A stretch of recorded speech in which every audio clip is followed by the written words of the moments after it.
Hello दोस्तों, मैं अमित साहू आप सभी का आरके हॉटस्पॉट स्टडी चैनल पे बहुत बहुत स्वागत करता हूँ। आज हम लोग पढ़ने जा रहे हैं वैदिक कल्चर का लेक्चर नंबर 2। पिछले वीडियो में हमने वैदिक कल्चर में जितना भी टर्मिनोलॉजी था, वेद था, अरण्यक था, उपनिषद था, सभी को देख लिया है। आज हम लोग उससे आगे बढ़ाते हुए है ना, और थोड़ा एडवांस लेवल की ओर चलते हैं। तो आज हम लोग देखने जा रहे हैं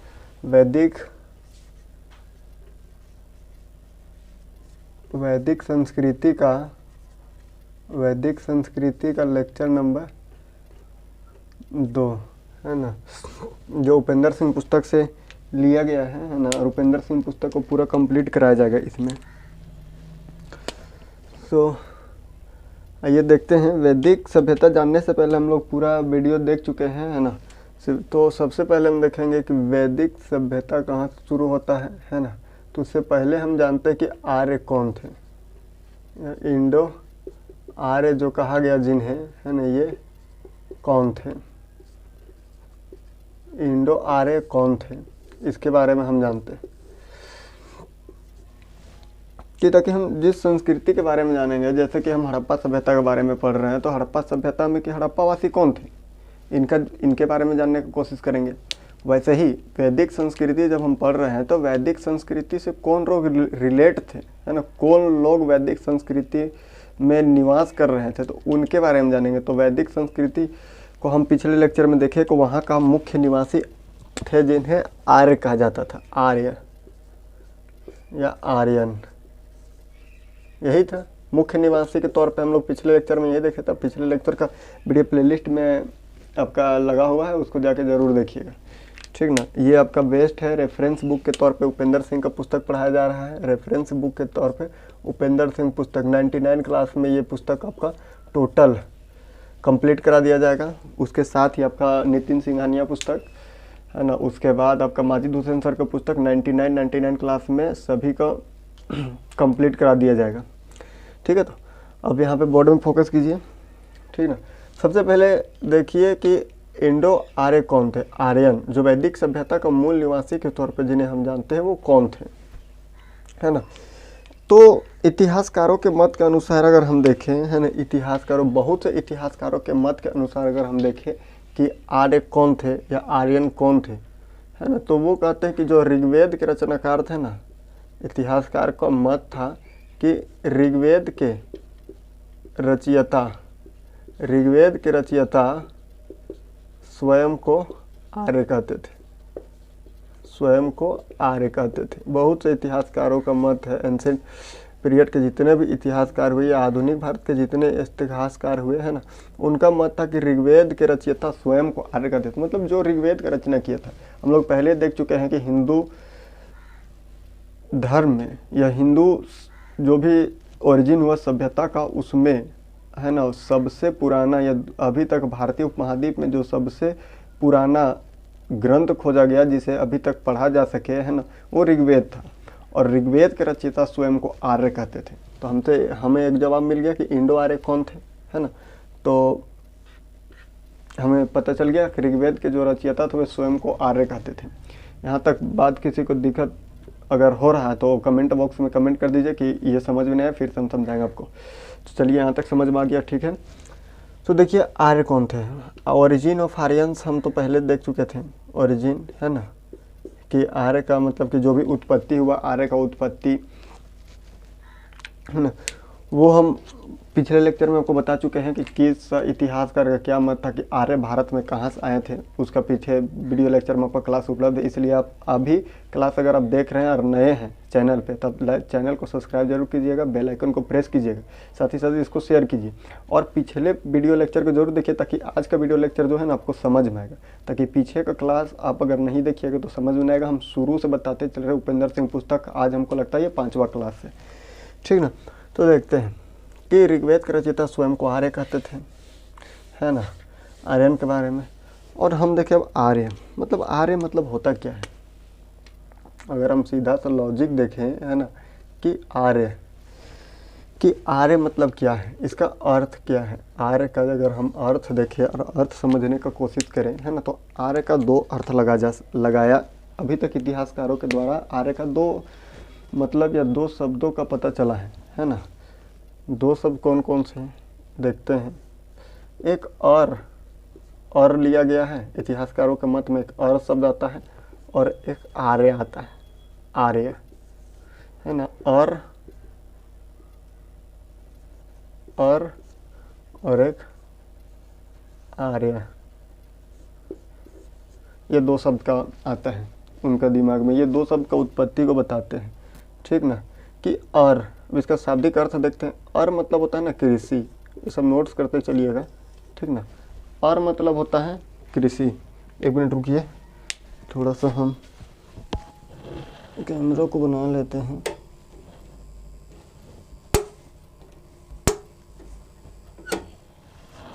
है ना। और मतलब होता है कि कृषि, है ना। और मतलब होता है कृषि। और आर्य मतलब होता है ना सगे संबंधी, सगा संबंधी ने बोलिए बंधु बांधव। इसका मतलब इतिहासकारों द्वारा यह पता किया गया, बंधु बांधव या गोतिया। ये आपका आर्य का मतलब बताया गया है ना, बंधु बांधव या गोतिया से जिक्र किया था। और आर्य का मतलब इतिहासकारों द्वारा सुझाया गया कृषि। इसको आप नोट्स कर लीजिए, है ना।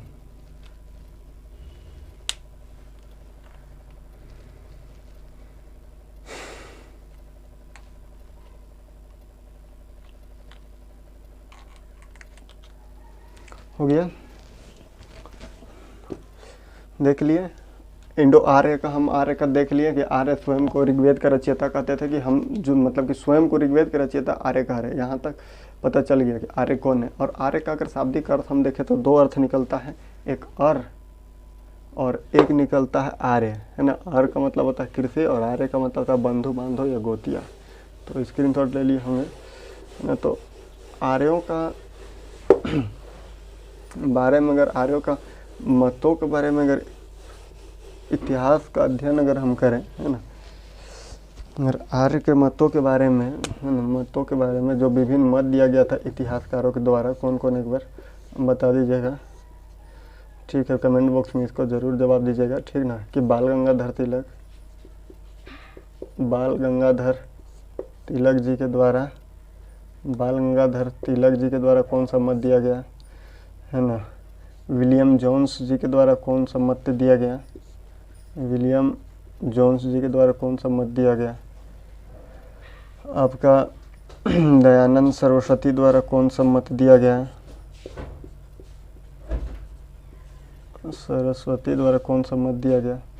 और एक था मैक्स मुलर के द्वारा कौन सा मत दिया गया। ये सब हम बताइए, कमेंट बॉक्स में ज़रूर बताइएगा। तो जितना भी अब बहुत सारे मतों का जब अध्ययन हम करते हैं ना, बहुत सारे मतों का अध्ययन इतिहास में किया जाता है कि आर्यों का मतलब कि आर्य भारतीय उपमहाद्वीप में कहाँ से आए थे, भारतीय उपमहाद्वीप में आर्यों का प्रवेश कहाँ हुआ था। तो अधिकतर मत यानी सामान्यतः मत ना, और इसको साक्ष्य करता है मैक्स मुलर के द्वारा सुझाया गया मत का। जितना भी मैक्स मुलर जी के द्वारा जो दिया गया मत ना कि आर्य मध्य यूरोप से थे, मध्य एशिया से जो मत था ना कि आर्यों का आगमन मध्य एशिया से हुआ, ये मत था। और जब इनका भाषा के बारे में जिक्र किया गया तो सामान्यतः जनरली जो आर्य थे ना, आर्य जो थे जनरली, है ना, वो इंडो ईरानी भाषा का प्रयोग करते थे। इंडो ईरानी भाषा का प्रयोग किया करते थे। जो आर्य थे, है ना, वो इंडो ईरानी भाषा का प्रयोग किया करते थे, ठीक है। यहाँ तक हो गया। भाषा के बारे में हम देख लिए, आर्य का उत्पत्ति के बारे में देख लिए, आर्य शब्द का व्याख्या देख लिए कि आर्य शब्दों को की ओर इंगित करता है। एक आर्य जिसका अर्थ होता है और एक आर्य होता है। आर्य का मतलब कृषि होता है, आर्य का मतलब बंधु बांधव या गोतिया से उसका अनुमान लगाया जाता है। अब देखते हैं हम वैदिक ग्रंथ के आधार पर ना इतिहासकारों का वर्गीकरण किया गया है। वैदिक ग्रंथों के आधार पर इतिहासकारों द्वारा विभाजन किया गया है। वैदिक ग्रंथों के आधार पर विभाजन किया गया है। तो देखते हैं वैदिक ग्रंथों के आधार पर है ना, इस सभ्यता का वर्गीकरण किया गया है ना। एक पूर्व वैदिक ग्रंथ है, एक यहाँ पे देखते हैं जब इतिहास का वर्गीकरण किया गया है ना, आर्य हम लोग वैदिक सभ्यता पढ़ते हैं तो वैदिक ग्रंथों के आधार पर इतिहासकारों ने इसका वर्गीकरण किया है, इसका विभाजन किया है, वो 2 भागों में किया है। वैदिक ग्रंथ आपको पता है 4 वेद थे, आरण्यक, उपनिषद, ब्राह्मण, इपिक्स, 2 महाकाव्य, ये सब था। तो वैदिक ग्रंथों के आधार पर अगर हम देखें, सब नोट्स करते चलिएगा, पेन कॉपी लेके बैठिएगा, है ना, तब समझ में आएगा। वैदिक ग्रंथों के आधार पर हम देखें, वैदिक ग्रंथों के आधार पर इतिहासकारों के द्वारा किया गया विभाजन, इतिहासकारों के द्वारा किया गया विभाजन, इतिहासकारों के द्वारा किया गया विभाजन तो 2 भाग में, 2 प्रकार से उन्होंने किया। एक पूर्व वैदिक ग्रंथ, एक पूर्व वैदिक ग्रंथ के तौर पे, है ना, और एक किया उत्तर वैदिक ग्रंथ के तौर पे। एक किया उत्तर वैदिक ग्रंथ के आधार पर, इतिहासकारों के द्वारा जो विभाजन किया गया वैदिक ग्रंथों के आधार पर, तो वो 2 प्रकार से किया गया, एक पूर्व वैदिक ग्रंथ, एक उत्तर वैदिक ग्रंथ के आधार पर। तो पूर्व वैदिक ग्रंथ में जो था वो ऋग्वेद का इसमें शामिल किया गया, ऋग्वेद का 2 से लेकर 7वां मंडल तक, 2 से लेकर 7वां मंडल तक, यहीं पे आपका जिसको माना जाता है कि ये सबसे पहले लिखा गया। बाद का जब उत्तर वैदिक ग्रंथ में आरण्यक, ब्राह्मण, पुराण, उपनिषद और 1, 8, 9 है ना, और लास्ट का 10, 1, 8, 9, 10, ये उत्तर वैदिक ग्रंथ, यहाँ पे उत्तर वैदिक ग्रंथ यहाँ पे बताया गया, इसका किया गया। तो इसी के आधार पे, ग्रंथों के आधार पे, मतलब कि इतिहास का वर्गीकरण, पूर्व वैदिक ग्रंथ 2 श्रेणी, ग्रंथों को 2 श्रेणी में रखा गया, इतिहासकारों द्वारा विभाजन किया गया, जो ग्रंथ लिखा गया, जो वैदिक साहित्य में, वैदिक संस्कृति में, जो वैदिक पीरियड में जो ग्रंथ लिखा गया है ना, उसको 2 भागों में इतिहासकार के द्वारा विभाजन किया गया, है ना। देखिए, पहला था पूर्व वैदिक ग्रंथ, है ना, जिसमें ऋग्वेद का 2 से लेकर 7वां मंडल शामिल किया गया, ऋग्वेद पूरा शामिल इसमें नहीं किया गया, ऋग्वेद का 2 से लेकर 7वां मंडल। और उत्तर वैदिक ग्रंथ जो किया गया उसमें आरण्यक, ब्राह्मण, पुराण, उपनिषद के साथ साथ इपिक्स जो महाकाव्य थे, 2 महाकाव्य, रामायण और महाभारत, उसके साथ में ऋग्वेद का पहला मंडल, 8वां मंडल, 9वां मंडल और 10वां मंडल का ऐड किया गया। तो इसी के आधार पे जो वैदिक ग्रंथ है, ग्रंथों को भी 2 टाइप से बांटा गया, इसी के आधार पे, है ना, इसी के आधार पे आपका यहाँ पे छूट रहा है कोई चीज़, जैसे सामवेद और 3 वेद जो थे, सामवेद, यजुर्वेद और एक अथर्ववेद, इसको भी शामिल किया गया इसमें, है ना, ये उत्तर वैदिक। तो इसी के आधार पे, इसी ग्रंथ के आधार पे इसका नाम रखा पूर्व वैदिक काल, है ना, इसका विभाजन भी इतिहासकार ने पूर्व वैदिक काल का भी कर दिया गया। इसी ग्रंथ में जैसे ग्रंथ हुआ ना, ग्रंथ का विभाजन 2 वर्गों में किया गया, वैसे ही इतिहासकारों द्वारा काल का विभाजन 2 वर्गों में कर दिया गया, एक पूर्व वैदिक काल में और एक उत्तर वैदिक काल, 2 काल में इसका कालखंडों में विभाजन कर दिया गया है ग्रंथों के आधार पे, है ना। तो हम लोग तो पढ़ते हैं कि वैदिक काल 2 भागों में उसका विभाजन किया गया, तो लेकिन हम लोग जानते नहीं हैं पहले वैदिक ग्रंथों को, है ना, इतिहासकारों द्वारा वैदिक ग्रंथों का विभाजन किया गया 2 भागों में, एक पूर्व वैदिक ग्रंथ, एक उत्तर वैदिक ग्रंथ, जिसमें पूर्व वैदिक ग्रंथ में ऋग्वेद का 2 से लेकर 7वां मंडल को शामिल किया गया, है ना, और दूसरा में जो सामवेद, अथर्ववेद, यजुर्वेद था, साथ ही साथ उपनिषद, आरण्यक, ब्राह्मण और 1, 8, 9, 10 जो था, साथ में इपिक्स 2 थे, रामायण और महाभारत, उसको उत्तर वैदिक ग्रंथ में शामिल किया गया। तो जैसे ग्रंथों का विभाजन हुआ वैसे कालों का समय का भी विभाजन कर दिया, एक पूर्व वैदिक काल के तौर पे और एक उत्तर वैदिक काल के तौर पे। तो अब हम लोग देखते हैं, आते हैं अपना मेन पॉइंट में, इसको स्क्रीनशॉट ले लीजिए या लिख लीजिए, साइड हो जाते हैं थोड़ा सा।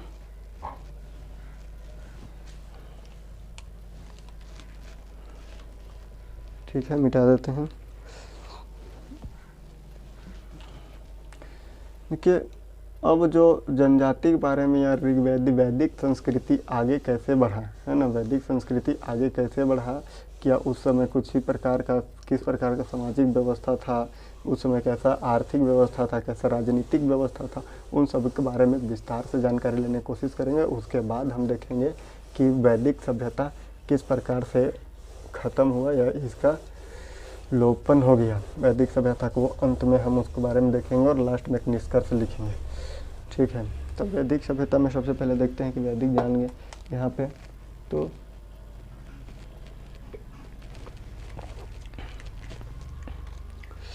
यहाँ पे हेडिंग है, ठीक ना। उसके बाद जिक्र उपेंद्र सिंह पुस्तक में किया जाता है, ताकि हम लोग उपेंद्र सिंह पुस्तक के बारे में पूरा डिटेल्स पढ़ रहे हैं, है ना, जनजातीय एवं युद्ध, कि वैदिक संस्कृति के समय, है ना, जनजातीय एवं युद्ध का क्या स्थिति था। तो हेडिंग डालिएगा जनजातीय एवं युद्ध का, हेडिंग डालिए जनजातीय एवं युद्ध का। तो वैदिक ग्रंथ जो है ना, वैदिक ग्रंथ का अगर हम जिक्र कर रहे हैं, वैदिक ग्रंथ, है ना, वैदिक ग्रंथ को दो प्रकार से बांटा गया, हम अभी थोड़ी देर पहले बताए कौन कौन, एक पूर्व एक उत्तर, दो प्रकार से बांटा गया है, एक पूर्व वैदिक ग्रंथ, एक उत्तर वैदिक ग्रंथ। तो वैदिक ग्रंथों में ही, मतलब टोटल मिला के सब जो है उसमें टोटल मिला करके, है ना, वैदिक ग्रंथों में 30 जनजातियों का जिक्र मिलता है। कितना जनजातियों का जिक्र मिलता है, कितना जनजातियों का बताइए, 30 जनजातियों का जिक्र मिलता है, यहाँ वर्णन किया हुआ है ना, वैदिक ग्रंथ में, कि उस समय, है ना, वैदिक संस्कृति जिस समय चल रहा था उस समय 30 जनजातियाँ के लोग इस समय निवास कर रहे थे। उसमें 5 थे ना, उसको पंचमानुष कहा गया। एक 5 जनजाति जो उस समय का सबसे मतलब पॉपुलेटेड होगा, या कहिए कि सबसे शक्तिशाली जो जनजाति थे 5, उसको पंचमानुष कहा गया। वो कौन कौन से जनजाति थे, पंचमानुष के तौर पे कौन कौन से जनजाति थे, अब बताइए, किन्हीं को पता होगा तो। एक यदु, एक कुरु, एक क्या था, यदु कुरु, थोड़ा सा भूल रहे हैं हम,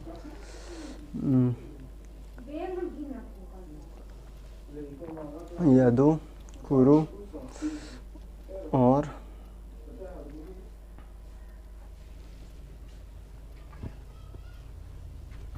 कुरु पुरु, फिर कौन सा है, दस्यु, और कौन सा जनजाति है बताइए, अगर याद आता है तो दिमाग से ना उतर जाता है। अनु और तुर्वस, अच्छा हाँ, एक अनु है और एक आपका है तुर्वस। तो यहाँ तो फिर शुरू से देखिए, देखिए वैदिक ग्रंथ है, 2 वैदिक ग्रंथ है, इसी के साथ काल का विभाजन किया गया, पूर्व वैदिक काल, इसी के साथ में पूर्व वैदिक काल और उत्तर वैदिक काल, इसी के साथ में उत्तर वैदिक काल, ये दोनों का जिक्र किया गया इसमें, है ना, पूर्व वैदिक काल और उत्तर वैदिक काल का जिक्र किया गया। तो देखते हैं ना, वैदिक ग्रंथों में ना 30 जनजाति का उल्लेख किया गया है, 30 जनजातियों का उल्लेख किया गया है, जिस उस समय वैदिक संस्कृति जिस समय चल रहा था, हड़प्पा सभ्यता के बाद उत्तर हड़प्पा कालीन आया, है ना, यानी कि पोस्ट हड़प्पन एरा। उसके बाद पोस्ट हड़प्पन एरा के बाद, थोड़ा सा लाइट बढ़ा लेते हैं, पोस्ट हड़प्पन एरा के बाद वैदिक संस्कृति की जब शुरुआत हो, वैदिक ग्रंथों का रचना हुआ, है ना, तो वैदिक ग्रंथों में ही 30 जनजाति का उल्लेख मिलता है, जिसमें 5 जो जनजाति थे, है ना, उस समय सबसे ज़्यादा पॉपुलेटेड थे, सबसे ज़्यादा जनसंख्या में निवास करते थे, उनको पंचमानुष कहा गया, है ना। वही पंचमानुष में यदु थे, पुरु थे, यदु पुरु, ये सब नोट करते चलिएगा, दस्यु, यदु पुरु, दस्यु, अनु और तुर्वस, ये 5 पंचमानुष कहा जाता था। इसी में यहाँ पे देखिए, नोट कर लीजिए, है ना,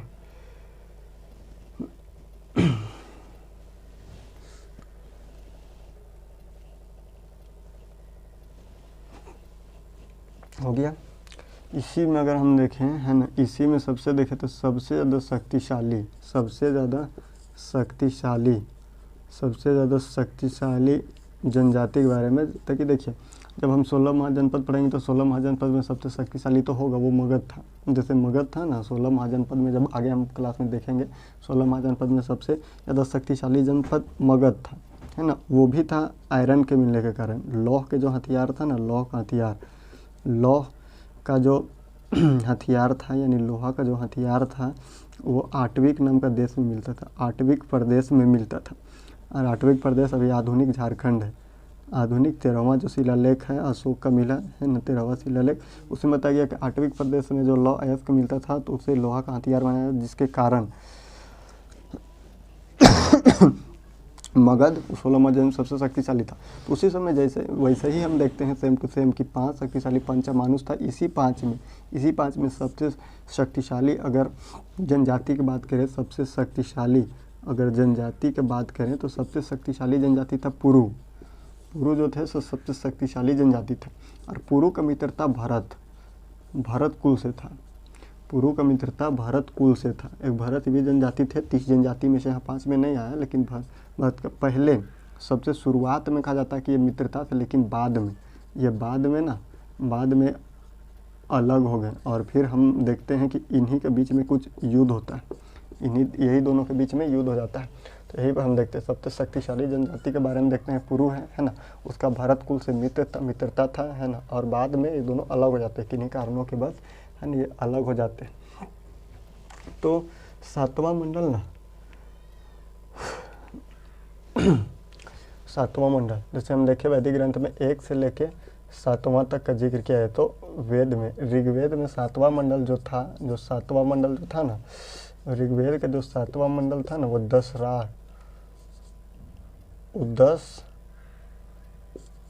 राग युद्ध के बारे में बताता है, उसका जिक्र करता है। 10 राग युद्ध के बारे में जिक्र करता है। और यही इसका नाम जैसे याद आता है दोनों के शासक का हम बता देंगे, ठीक ना, अभी याद नहीं आ रहा है। तो 10 राग युद्ध के बारे में जिक्र करता है। तो 7वां मंडल 10 राग युद्ध के बारे में करता है, ठीक ना।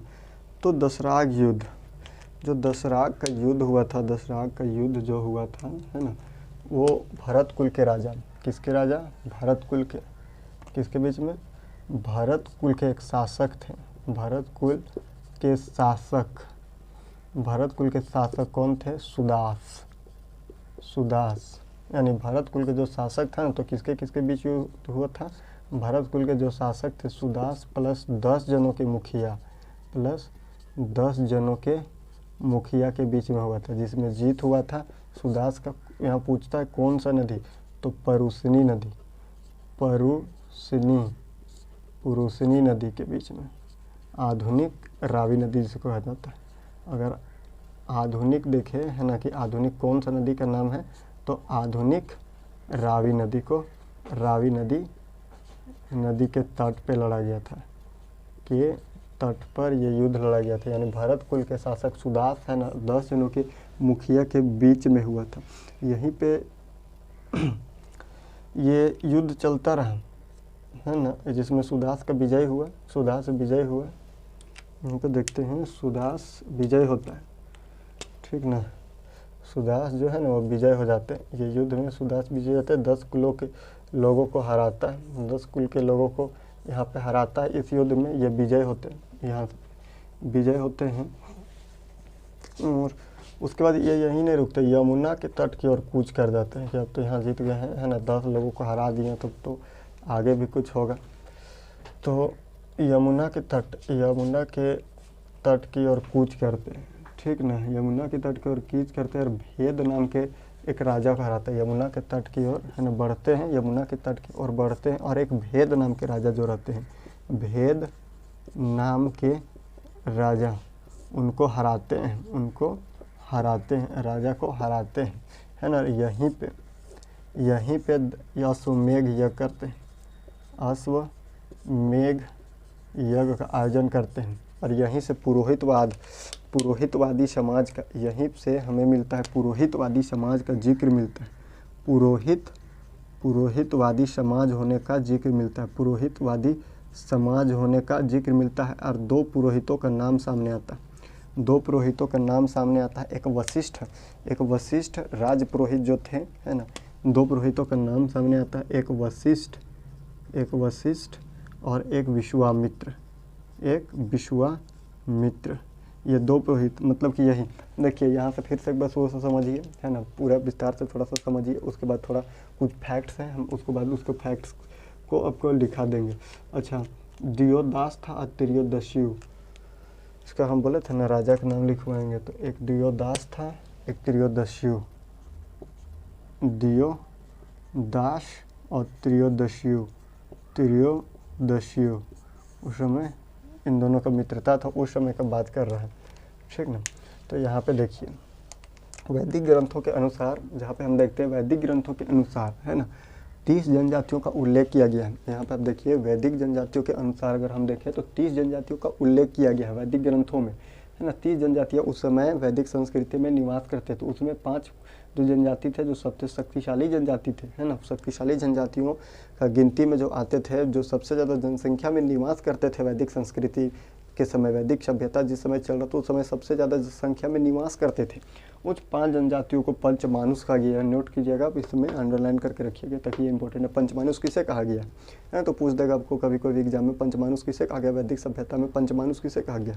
5 व्यक्ति को, 5 समाज को, 5 जनजाति को, या 5 कोई भी चीज़ को दे देगा। तो पंचमानुष सबको जनजाति कहा गया, जिसमें यदु, पुरु, दस्यु, अनु और तुर्वस, ये 5 जनजाति थे। और 5 जनजातियों में जो सबसे शक्तिशाली जनजाति पुरु था। और पुरु बीच में हम देखते हैं ना, फिर पहले हम देखते हैं कि पुरु और भारतों के बीच में, है ना, भारत जाना इस समय इसलिए ज़रूरी है, तो भारत शक्तिशाली या जनसंख्या की दृष्टि में सबसे ज़्यादा हमको दिख नहीं रहा। 5 जनजाति जनसंख्या की दृष्टि से सबसे था, है ना, उसमें पंचमानुष से कहा जाए तो उसमें भारत दिख नहीं रहा। तो भारत को हम जानना इसलिए आवश्यकता पड़ता है ताकि भारत बाद में, भारत कुल के जो शासक थे सुदास, वो 10 जनों के शासक को हराते हुए अपना शासन वैदिक सभ्यता में स्थापित करता है। वो जो बहुत बड़ा शासन हमको लगता है, इतिहासकारों की दृष्टि से अगर देखें तो हमको लगता है, हम लोगों को लगता है कि वो थोड़ा शासन उस समय के लिए दृष्टि से बड़ा ही रहा होगा, तो इसलिए उसके बारे में जानना है। तो सबसे शक्तिशाली में देखते हैं पुरु के बारे में, जिसका दियोदास राजा हुआ करता था उस समय, लेकिन उनका मित्र था भरत कुल के साथ में, है ना, बाद में वो अलग हो गए। उसमें त्रियोदस्यु नाम का शासक शासन करता था भरत कुल में, है ना, वो थोड़ा आगे देखेंगे हम, है ना। तो 7वां मंडल एक युद्ध के बारे में जिक्र करता है।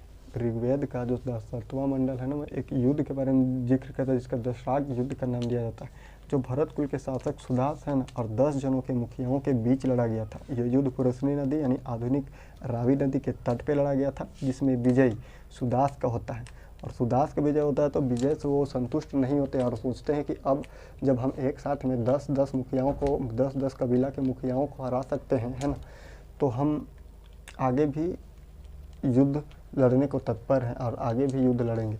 तो ऐसा सोच के यमुना नदी के तट की ओर कूच करते हैं, है ना। और यमुना नदी जाने से पहले एक राज्य पड़ता है ना, वो राज्य में एक भेद नाम का राजा रहते हैं। भेद नाम के राजा को हराते हैं, है ना, और पूरा उनको लगता है कि हो गया, है ना, और अश्वमेध यज्ञ का आयोजन करवाते हैं। जीत के नाम पे अश्वमेध यज्ञ होता है। अश्वमेध यज्ञ के बारे में आपको बता देते हैं कि अश्वमेध यज्ञ में एक घोड़ा रहता है, घोड़ा को ही पूजा किया जाता है। पूजा अर्चना करने के बाद उस घोड़ा को स्वतंत्र छोड़ दिया जाता है। उसमें चुनौती लिखा होता है कि जो भी इस राजा के चुनौती को स्वीकार करता है वो युद्ध क्षेत्र में आमंत्रित है, नहीं तो वो इस राजा के सामने अपना समर्पण करता है। इस टाइप से घोड़ा के में कुछ प्लेट बनवा के लिखवाया हुआ रहता है और ये अभिलेख को उसमें रख दिया जाता है, बांध दिया जाता है और ये चारों राज्य में घुमाया जाता है, हर तरफ घुमाया जाता है।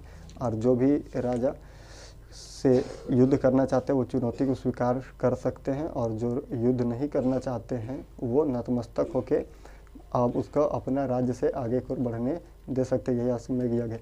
इसी अश्वमेध यज्ञ में पुरोहितवाद समाज का जिक्र आता है। सबसे पहले पुरोहितवाद समाज का यही अश्वमेध यज्ञ के जरिए इतिहासकारों के द्वारा पता किया गया कि पुरोहित वर्ग का उस समय समाज होता है। और उस समय 2 पुरोहितों का जिक्र आता है, जो महान पुरोहित होते हैं। 2 पुरोहितों का जिक्र आता है, जिसमें आपका एक वशिष्ठ और एक विश्वामित्र का जिक्र आता है। तो यही पुरोहित रहते हैं। तो यहीं तक है। अब इसको नोट लिख लीजिए, स्क्रीनशॉट ले लीजिए। जो भी कम नहीं समझ में आ रहा कमेंट बॉक्स में कमेंट कीजिएगा।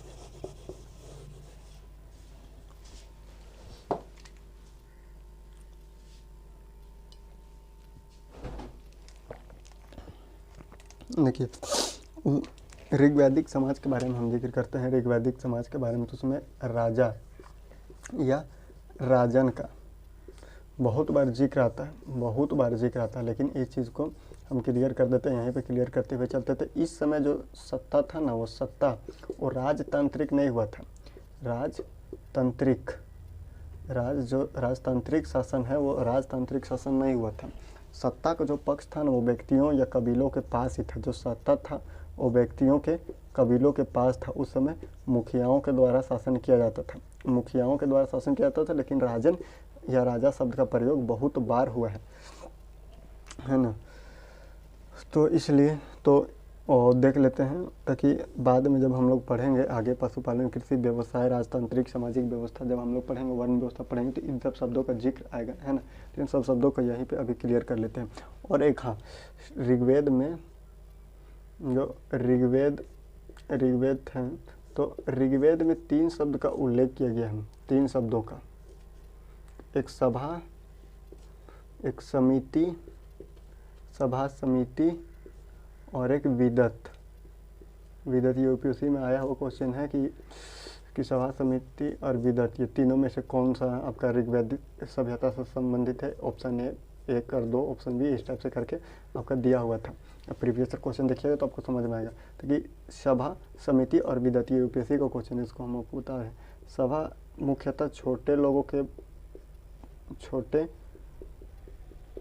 लोगों का स्थान हुआ करता था। स्थान मतलब छोटे लोगों का नहीं, जो नीचे छोटा सभा लगता था। छोटे लोग मतलब नहीं बोलिए, छोटा सा सभा स्थान होता था, बैठक का स्थान होता था, छोटा सा बैठक का स्थान होता था, है ना। समिति जो हमको समिति जो था वो आपका प्रतिनिधि जो चुन करके जाते थे, प्रतिनिधि, है ना। जो लोगों के बीच से जो प्रतिनिधि चुन के जाते थे, वो समिति में बैठ के, है ना, राजनीतिक व्यवस्था, मतलब कि कैसे इसके सिचुएशन हो, कैसे शासन चलाया जाए, इन सभी के बारे में राजनीतिक विषय पर चर्चा करते थे उस समिति में। और विदत एक धार्मिक स्थान था। विदत आपका धार्मिक स्थान था, उसमें धार्मिक परिचर्चाएँ, धार्मिक प्रोग्राम, यहाँ पे कार्यक्रम चलाया जाता था, विदत में था। ये 3 चीज़ों का।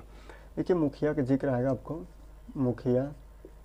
मुखिया उस समय मुखिया का जिक्र जैसे आ गया, मुखिया क्या कहा गया, गोप। जैसे गोप या गोपति आएगा, आप उससे टेंशन मत लीजिएगा, मुखिया को गोप या गोपति कहा गया है ना।